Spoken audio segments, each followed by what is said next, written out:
नमस्कार. मी महेश बाळासाहेब जाधव, भारतीय जनता पार्टीचा महाराष्ट्र राज्याचा सचिव आहे. कोल्हापूर महानगरपालिकेच्या निवडणुका होत आहेत येत्या 15 जानेवारीला. यासाठी भारतीय जनता पार्टी, शिवसेना आणि राष्ट्रवादी अशी महायुती म्हणून आपण ही निवडणूक लढवतो. ही निवडणूक लढवत असताना राज्याचे आपले लाडके मुख्यमंत्री देवेंद्रजी फडणवीस, प्रदेशाध्यक्ष रवीजी चव्हाण आणि विशेष करून आपले नेते चंद्रकांतदादा पाटील यांच्या मार्गदर्शनाखाली ही निवडणूक होते. परंतु आज हा व्हिडिओ करून टाकण्याचं कारण की आपल्या भारतीय जनता पार्टीच्या सर्व निष्ठावंत कार्यकर्त्यांना माझी विनंती आहे की ही निवडणूक युती म्हणून लढत असताना 81 एकूण नगरसेवक होणार आहेत, पण मागणी करणाऱ्यांची संख्या तिन्ही पक्षाची मिळून 700 ते 800च्या आसपास झालेली आहे.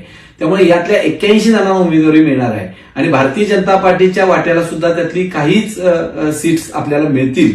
पण त्यामध्ये अनेक तरुणांना, अनेक निष्ठावंतांना आणि अनेक सक्षम कार्यकर्त्यांना कदाचित तिकीट मिळणार नाही.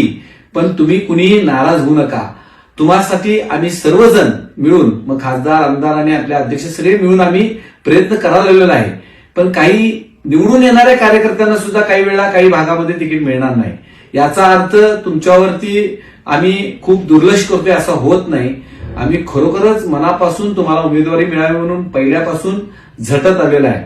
कारण आपल्याला काय हवं आहे, आपल्याला महापालिकेवरती आपल्या महायुतीची सत्ता आणणं हे अतिशय महत्वाचं आहे.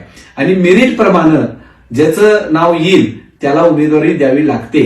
काही ठिकाणी आपल्याला शिवसेना असेल, राष्ट्रवादी असेल, त्यांना उमेदवारी दिल्यामुळे आपल्या कार्यकर्त्यांचा अन्याय होतोय. पण अन्याय हा असा मनात धरून पक्षावरती आणि नेत्यांच्यावरती कुठल्याही पद्धतीचा गैरसमज धरून राग धरू नका. भविष्य काळामध्ये अनेक गोष्टी कार्यकर्त्यांना त्यांचा सन्मान करण्यात येईल. कुणाला, प्रत्येकाला कुठं ना कुठंतरी त्याचं कॅलिबर लक्षात घेऊन, त्याचं योगदान लक्षात घेऊन त्याला आपण संधी देऊ. मग शासकीय कमिट्या असतील, पक्षातली काही पदे असतील किंवा अन्य काही गोष्टी असतील, त्याचा सन्मान आपले चंद्रकांत दादा पाटील निश्चितपणे करतील.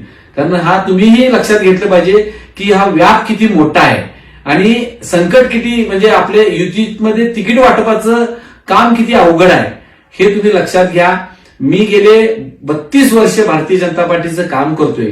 मलाही सक्षम असताना आमदारकीचं तिकीट काही वेळा मिळू शकलेलं नाही. काही वेळा माझ्यावर सुद्धा, मला सुद्धा थांबावं लागलेलं आहे. पण पक्षाचा, नेत्याचा आदेश तो सर्वमान्य मानून आपण थांबलेला आहे. पक्षविरोधी भूमिका कुणी घेऊ नये, बंडखोरीचा विचार कुणी करू नये असं मला या ठिकाणी वाटतं.